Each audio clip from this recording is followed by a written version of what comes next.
السلام علیکم نحمده ونصلی علی رسولہ الکریم اما بعد فاعوذ باللہ من الشیطان الرجیم بسم اللہ الرحمن الرحیم وقاتلوہم حتی لا تکون فتنة ویکون الدین کلہ للہ صدق اللہ العظیم۔ دار الہجرت یعنی مدینہ منورہ میں نبی اکرم صلی اللہ علیہ وسلم کے ورود مسعود کی تاریخ 8 ربیع الاول سن 13 نبوی ہے، جو سن عیسوی کے مطابق 20 ستمبر سن 622 عیسوی قرار پاتی ہے۔ یہ سمجھنا بہت بڑی غلطی ہے کہ ہجرت کے نتیجے میں نبی اکرم صلی اللہ علیہ وسلم یا صحابہ کرام کو کوئی گوشہ عافیت میسر آ گیا تھا۔ واقعہ اس کے بالکل برعکس یہ ہے کہ ہجرت کے بعد سے نبی اکرم صلی اللہ علیہ وسلم کی جد و جہد شدید تر مراحل میں داخل ہوئی۔ آپ کی حیات طیبہ کے وہ 10 سال جو ہجرت کے بعد ہیں، ان میں واقعہ یہ ہے کہ ایک بھرپور جد و جہد، ہمہ جہتی سعی، ایک مکمل انقلابی جد و جہد اپنے تمام اطراف و جوانب کے ساتھ نظر آتی ہے۔ چنانچہ مدینہ منورہ تشریف لانے کے بعد آپ کی جد و جہد کے 3 اہم گوشے ہماری نگاہوں کے سامنے آتے ہیں۔ سب سے پہلا آپ کا مثبت کام، یتلو علیہم آیاتہ ویزکیہم ویعلمہم الکتاب والحکمہ۔ اب اس کے حدود وسیع ہو گئے ہیں۔ ان دونوں کاموں کے لیے ہم یہ دیکھتے ہیں کہ حضور نے مدینہ منورہ تشریف لاتے ہی سب سے پہلے قباء میں مسجد تعمیر فرمائی، اور پھر مدینے کے مرکز میں مسجد نبوی کی تعمیر کا آغاز فرمایا۔ یہ گویا کہ عملی تفسیر ہے اس آیہ مبارکہ کی جو سورہ حج میں اذن قتال والی آیت کے فوراً بعد آتی ہے، الذین ان مکناہم فی الارض اقاموا الصلاۃ وآتوا الزکاۃ وامروا بالمعروف ونہوا عن المنکر۔ گویا کہ یہ وہ فرض منصبی ہے کہ جس کی جانب محمد الرسول اللہ صلی اللہ علیہ وسلم ہمتن متوجہ ہو گئے۔ دوسری جانب یہ جو ایک آزاد مسلمان حکومت قائم ہوئی، جو ابتداً تو ایک چھوٹی سی شہری ریاست تھی، لیکن جسے حضور کی حیات طیبہ ہی کے دوران عرب کے اطراف و جوانب تک وسیع ہونا تھا، اور جسے آئندہ کی ایک عالمی اسلامی ریاست کے لیے پیش خیمہ اور نمونہ بننا تھا، اس کے استحکام کا فریضہ تھا، جس کے ضمن میں واقعہ یہ ہے کہ نبی اکرم صلی اللہ علیہ وسلم کے تدبر اور حسن تدبیر، معاملہ فہمی، پیش بینی اور آپ کے حسن انتظام کے جو مظاہر سامنے آتے ہیں، آپ کے تمام سیرت نگار، خواہ وہ آپ کے ماننے والے ہوں یا آپ کے دشمن ہوں، سب نے اس کا اعتراف کیا ہے کھلے دل کے ساتھ۔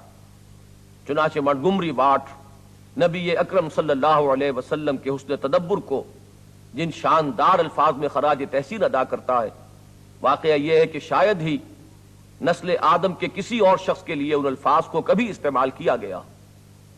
اس ضمن میں نبی اکرم صلی اللہ علیہ وسلم نے کمال حسن تدبر سے کام لیتے ہوئے سب سے پہلے یہود کے تینوں قبیلوں سے معاہدے کر لیے، اور انہیں اس قول و قرار میں جکڑ لیا جس کی بنا پر کبھی بھی وہ نبی اکرم صلی اللہ علیہ وسلم کی مخالفت سامنے آ کر نہ کر سکے۔ ایک دوسرا ایلیمنٹ جو مدینے کی اس چھوٹی سی اسلامی ریاست اور چھوٹے سے اسلامی معاشرے میں یہود ہی کے زیر اثر پروان چڑھ رہا تھا، وہ منافقین کا گروہ تھا۔ ان کی ریشہ دوانیاں تھیں، یہ مارے آستین تھے جو اندر سے حملے کرتے تھے۔ نبی اکرم صلی اللہ علیہ وسلم ایک طرف اپنے مثبت کام میں مصروف ہیں جو دعوت و تربیت اور تعلیم و تزکیہ کا کام ہے، دوسری طرف مدینے ہی کے اندر یہود اور منافقین کی سازشوں سے عہدہ برا ہو رہے ہیں، اور تیسری طرف ہے آپ کا اصل محاذ جس کی جانب اشارہ ہوا اس آیہ مبارکہ میں جس سے آج گفتگو کا آغاز ہوا تھا، وقاتلوہم حتی لا تکون فتنۃ یکون الدین کلہ للہ۔ جزیرہ نمائے عرب میں اللہ کے دین حق کو عملاً نافذ کرنے کے لیے ضروری ہے کہ اب آپ کی جانب سے اقدام ہو۔ قتال کا مرحلہ شروع ہو رہا ہے۔ اس سلسلے میں سب سے پہلے قریش حملہ آور ہوتے ہیں اور 1000 کا لشکر جرار آتا ہے۔ سن 2 ہجری میں نبی اکرم صلی اللہ علیہ وسلم مجلس مشاورت منعقد فرماتے ہیں کہ ایک طرف تو شام سے قافلہ آ رہا ہے جو مال تجارت سے لدا پھندا ہے اور اس کی حفاظت کے لیے صرف 50 اشخاص ہیں، دوسری طرف ایک لشکر ہے جو مکے سے چلا آ رہا ہے۔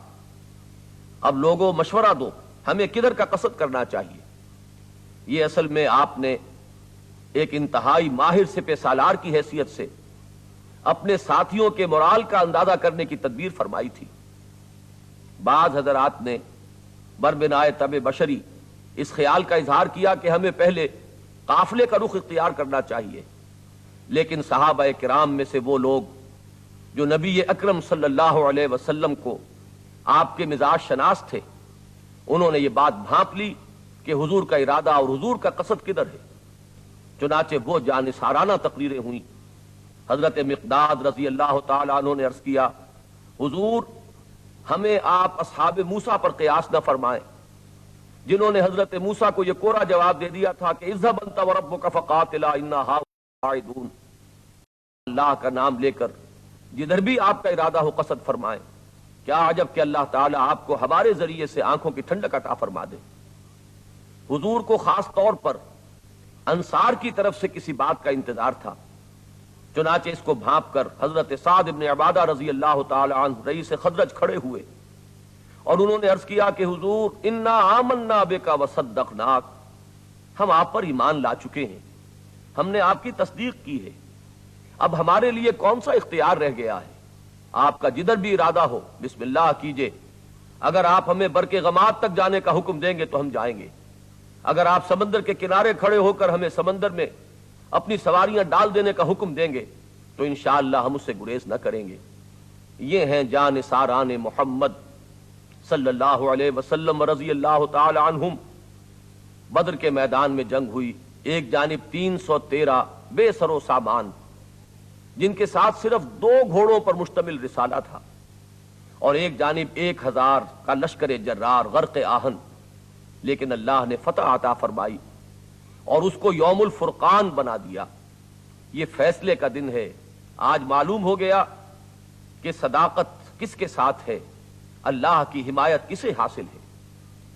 لیکن یہ فتح جو بدر میں اللہ نے عطا فرمائی، اگلے ہی سال ایک دوسرے امتحان کی تمہید بن گئی۔ سن 3 ہجری میں پھر قریش نے حملہ کیا، اس مرتبہ 3000 کا لشکر جرار آیا، اور اس بار مسلمانوں کو اپنی جماعت کے اندر پہلی مرتبہ احساس ہوا کہ سبھی مومنین صادقین نہیں ہیں، بلکہ مارے آستین بھی اب ایک خاصی تعداد میں اس مسلمان جماعت کے اندر شامل ہو چکے ہیں۔ انہیں منافقین کے نام سے یاد کیا جاتا ہے، جنہوں نے بر وقت دغا دی۔ عبداللہ ابن ابی کل 1000 میں سے 300 اشخاص کو لے کر واپس مدینے لوٹ گیا۔ یہ جنگ جو دامن احد میں لڑی گئی، اللہ تعالیٰ نے اسے اہل ایمان کے لیے ابتلاء و آزمائش اور ان کے تربیت و تزکیے کا ایک بہت بڑا ذریعہ بنا دیا۔ اس میں مسلمانوں کو اپنی ایک غلطی کی وجہ سے ابتداءً کسی قدر شکست سے بھی دوچار ہونا پڑا، لیکن اللہ تعالیٰ نے اپنے کمال فضل سے بالآخر مسلمانوں کو فتح عطا فرمائی۔ 2 سال بعد غزوہ احزاب ہوتا ہے۔ اب 12000 کا لشکر جرار مدینہ منورہ پر حملہ آور ہے۔ بعض روایات میں تعداد اس سے بھی زائد آئی۔ محاصرہ ہوا۔ حضرت سلمان فارسی کے مشورے سے حضور نے محصور ہو کر اور خندق کھود کر دفاع کرنے کی تجویز پر عمل کیا، لیکن یہ موقع واقعہ یہ ہے کہ اہل ایمان کے لیے بہت بڑا امتحان ثابت ہوا۔ اگرچہ اللہ تعالیٰ کے فضل و کرم سے وہ آندھیاں جو آئی تھیں ایسے ہی ختم بھی ہو گئیں، لیکن اس کے دوران اہل ایمان کے ایمان کا پورا امتحان ہو گیا، اور اہل نفاق کا نفاق بھی پورے طور پر عیاں اور ظاہر ہو گیا۔ غزوہ خندق میں جب اللہ تعالیٰ نے مسلمانوں کو کامیابی عطا فرمائی تو حضور نے، جن کا دست مبارک حالات کے نبض پر تھا، مسلمانوں کو یہ خبر دے دی تھی کہ یہ آخری بار ہے کہ قریش تم پر چڑھ کر آئے تھے۔ لن تغزوکم قریش بعد عامکم ھذا ولکنکم تغزونہم، اب انیشیٹو تمہارے ہاتھ میں ہوگا، اب اقدام تم کرو گے۔ چنانچہ سن 6 ہجری میں اپنے ایک خواب سے بشارت پا کر، اور یہ معلوم ہے کہ نبی کا خواب بھی وحی ہوتا ہے، نبی اکرم صلی اللہ علیہ وسلم نے عمرے کی نیت سے مکہ مکرمہ کا سفر کیا، جس کے نتیجے میں صلح حدیبیہ واقع ہوئی۔ اگرچہ عمرہ اس سال حضور نہ کر سکے، لیکن یہ کہ صلح حدیبیہ کو اللہ تعالیٰ نے فتح عظیم قرار دیا، انا فتحنا لک فتحا مبینا۔ بظاہر احوال تو حضور صلی اللہ علیہ وسلم نے کچھ دب کر صلح کی تھی، لیکن واقعہ یہ ہے کہ حضور کے تدبر کا یہ شاہکار ہے، جس کی توثیق فرمائی وحی آسمانی نے کہ یہ فتح مبین ہے۔ اس لیے کہ اس کے بعد حضور کو 2 سال کا عرصہ ایسا ملا کہ جس میں گویا کہ قریش کے ہاتھ بندھ گئے تھے، کوئی مزاحمت اب میدان میں نہ تھی۔